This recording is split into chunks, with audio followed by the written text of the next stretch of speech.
नमस्कार दोस्तों, आपका आप ही के यूट्यूब चैनल पे हार्दिक स्वागत करता हूं।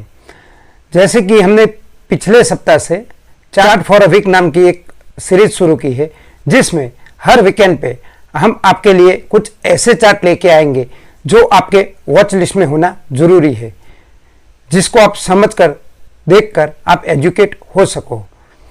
फिर से मैं आपको बता दूं कि इस सीरीज में बताए गए किसी भी चार्ट पे हमारी खरीदी या बेचने की राय नहीं है। अगर आप इसे खरीद या बेचते हैं तो वो अपनी खुद की जिम्मेदारी होगी। मैं सिर्फ आपको एजुकेट करने का प्रयास करता हूं। और आप बहुत लोगों का क्वेश्चन आया था कि जो की लेवल पार्ट 2 की वीडियो है वो उन्हें नहीं मिली है, तो उसके लिए मैं क्षमा चाहूँगा। इस वीक में ज़रा अपने पर्सनल काम में बिजी था और 2 दिन से ज़रा मेरी तबीयत भी वीक है, तो वो मैं वीडियो नहीं बना पाया। लेकिन आपको प्रॉमिस करता हूँ 1 या 2 दिन में वो वीडियो पे आपके लिए अपलोड कर दूंगा। तो बिना वक्त गवाए सीधे हम चलते हैं अपनी चार्ट की ओर। लेकिन उससे पहले अगर ये सीरीज आपको पसंद आती है तो चैनल को सब्सक्राइब कीजिएगा और वीडियो को लाइक कीजिएगा। बाजू में दिखाए गए बेल आइकॉन पर हिट कीजिएगा ताकि आने वाली वीडियो की नोटिफिकेशन आप तक पहुंच सके। तो दोस्तों, हम आ गए अपनी स्क्रीन पे और आज का chart for a week series 2 शुरू करने से पहले पिछली सीरीज में हमने जो जो स्टॉक दिए थे उसके क्या हालचाल है पहले वो देख लेते हैं, ताकि हमें पता चले कि हम जो जो स्टॉक अपनी वॉच लिस्ट में रखते हैं उसमें क्या हलचल होती रहती है। तो पिछली वीक में हमने जो जो स्टॉक दिए थे उसमें से पहला था एम्फासिस का। तो एम्फासिस में हमें एंट्री मिल चुकी थी और इसमें इस वीक में 3% की बढ़ोतरी आई है। और एम्फासिस के बाद जो दूसरा चार्ट था वो था अमर राजा एनर्जी एंड मोबाइल का, जिसमें हमने सिमेट्रिकल ट्रायंगल की बात की थी।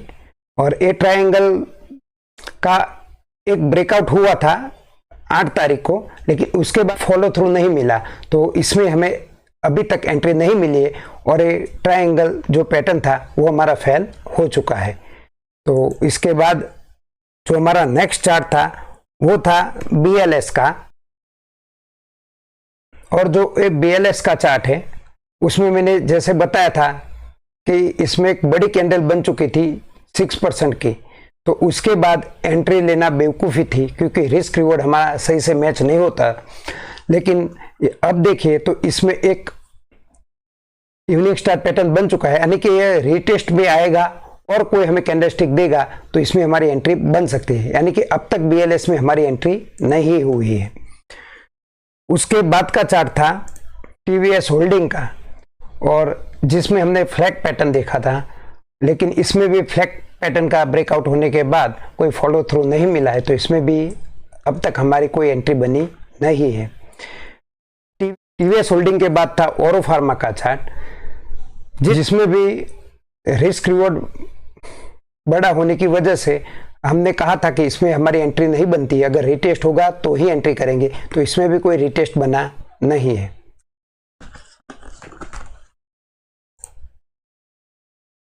उसके बाद ONGC का चार्ट हमने देखा था, और ONGC के चार्ट पे ये लेवल ब्रेक होने के बाद 6 से 7% की मूव दे दी है, तो इसमें एंट्री भी अच्छी बनी थी और टारगेट भी लगभग इसका खत्म हो चुका है। ONGC के बाद एक चार्ट था 361 का, और इस चार्ट पे हमारी कोई एंट्री नहीं बनी है। इसमें आप वीकली टाइम फ्रेम देखोगे तो इतना बड़ा गैप अप होने के बाद कौन एंट्री लेगा, और गैप अप होने के बाद इसका भी कोई फॉलो थ्रू नहीं मिला है, तो इसमें भी हमारी एंट्री नहीं बनी थी। और एक चार्ट था स्वान एनर्जी का, जिसमें हमारा लेवल ब्रेक होने के बाद एक बड़ा सा गैप अप हुआ और सीधी सर्किट लग गई। उसके दूसरे दिन भी सर्किट लगी और वहीं पे अभी कंसोलिडेशन कर रहा है। लेकिन मुझे पूछे तो इतना गैप अप होने के बाद मैं एंट्री नहीं लेता, और लेना चाहूँ तो भी मिलती भी नहीं, क्योंकि वहाँ पे सर्किट लग चुकी थी। तो स्वान एनर्जी में भी मुझसे पूछो तो हमारी कोई एंट्री नहीं बनी है। बाकी कोई और बताता तो सीधा इस तरह से वीकली चार्ट दिखा के बोल देता कि 8 से 9% की मूव आ चुकी है, लेकिन सही में इसमें हमारी कोई एंट्री बनी नहीं है। तो ये थे पिछले वीक के कुछ चार्ट, और आने वाले वीक के लिए हम चार्ट देखने जा रहे हैं, जिसमें हमारा पहला चार्ट है बेल का।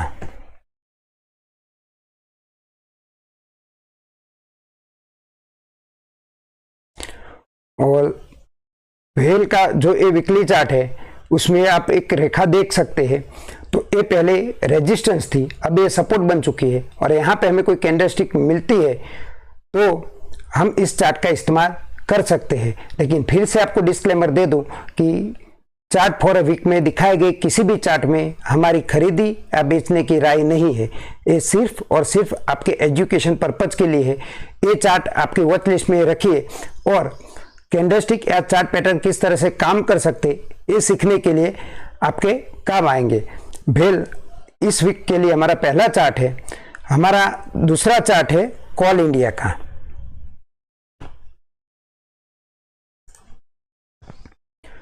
तो ये हमारा दूसरा चार्ट है कॉल इंडिया का, जिसमें एक सपोर्ट पे हमें हैमर कैंडलस्टिक पैटर्न दिखाई दी है, और इसका कंफर्मेशन भी हमें मिल चुका है, और इसका रेजिस्टेंस लेवल के परे चार्ट सस्टेन कर रहा है। तो इसे भी हमारी वॉच लिस्ट में होना इस वीक के लिए जरूरी है।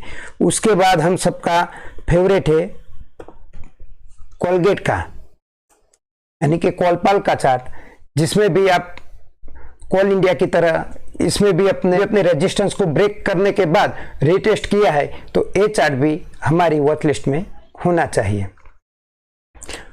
कोलगेट के बाद हमारा ध्यान जाएगा क्रॉम्पटन की ओर, और क्रॉम्पटन को हम जैसे देखते हैं तो इसमें भी सेम पैटर्न बना है कि अपने वीकली रेजिस्टेंस को ब्रेक किया, और अब देखिए वीकली रेजिस्टेंस को ब्रेक किया, वो भी बड़े वॉल्यूम के साथ।